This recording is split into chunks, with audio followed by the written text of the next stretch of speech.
అమెరికాలో పుట్టిన ప్రతి ఒక్కరికి ఆటోమేటిక్గా పౌరసత్వం వర్తించదు అంటూ అధ్యక్షుడు డొనాల్డ్ ట్రంప్ వెలువరించిన కార్యనిర్వాహక ఉత్తర్వు మరోసారి తెరపైకి వచ్చింది. తాజాగా సుప్రీంకోర్టు ఇచ్చిన తీర్పు నేపథ్యంలో ఆ ఉత్తర్వుల అమలుపై అయోమయం నెలకొంది. ట్రంప్ అధికారంలోకి వచ్చిన వెంటనే ఆటోమేటిక్ పౌరసత్వం చట్టాన్ని రద్దు చేస్తూ కార్యనిర్వాహక ఉత్తర్వులు జారీ చేశారు. అక్రమ వలసదారులతో పాటు నాన్ ఇమిగ్రేషన్ వీసాదారులు అంటే H1B వంటి అన్ని రకాల వీసాలు కలిగి ఉన్న పిల్లలకు పౌరసత్వం కల్పించరాదు అన్నది ఆ ఉత్తర్వుల సారాంశం. ఈ ఉత్తర్వును సవాలు చేస్తూ అనేక మంది ఫెడరల్ కోర్టులను ఆశ్రయించడం, కోర్టు దాన్ని నిలిపివేయడం తెలిసిందే. అది అమెరికా రాజ్యాంగంలోని 14వ సవరణకు వ్యతిరేకంగా ఉంది అన్నదే ఫెడరల్ కోర్టుల అభిప్రాయం.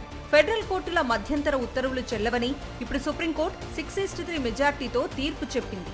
అయితే ఈ తీర్పులో సుప్రీంకోర్టు పౌర హక్కులపై తుది నిర్ణయాన్ని మాత్రం వెల్లడించలేదు. అయితే ఫెడరల్ కోర్టులు దేశవ్యాప్తంగా అమలయ్యే ఆదేశాలపై మధ్యంతర ఉత్తర్వులు ఇవ్వటానికి వీల్లేదని తేల్చి చెప్పింది సుప్రీంకోర్టు. అంటే ట్రంప్ ఉత్తర్వును అడ్డుకున్న కోర్టుల ఆదేశాలు ఇక అమలు కావు. ట్రంప్ జారీ చేసిన ఈ ఉత్తర్వులకు వ్యతిరేకంగా ఫెడరల్ కోర్టులు ఇచ్చిన తీర్పు అమల్లో ఉండదు. అందువల్ల ఈ ఏడాది ఫిబ్రవరి 20 తర్వాత పౌరసత్వం పొందిన పిల్లల భవిష్యత్తు విషయంలో సందిగ్ధత నెలకొంది. వారికి ఇప్పటికే ఇచ్చిన వారసత్వాన్ని రద్దు చేస్తారా లేదా కొనసాగిస్తారా, లేదంటే సుప్రీంకోర్టు ఇచ్చే తుది తీర్పు వరకు వేచి చూస్తారా అన్నది తేలాల్సి ఉంది.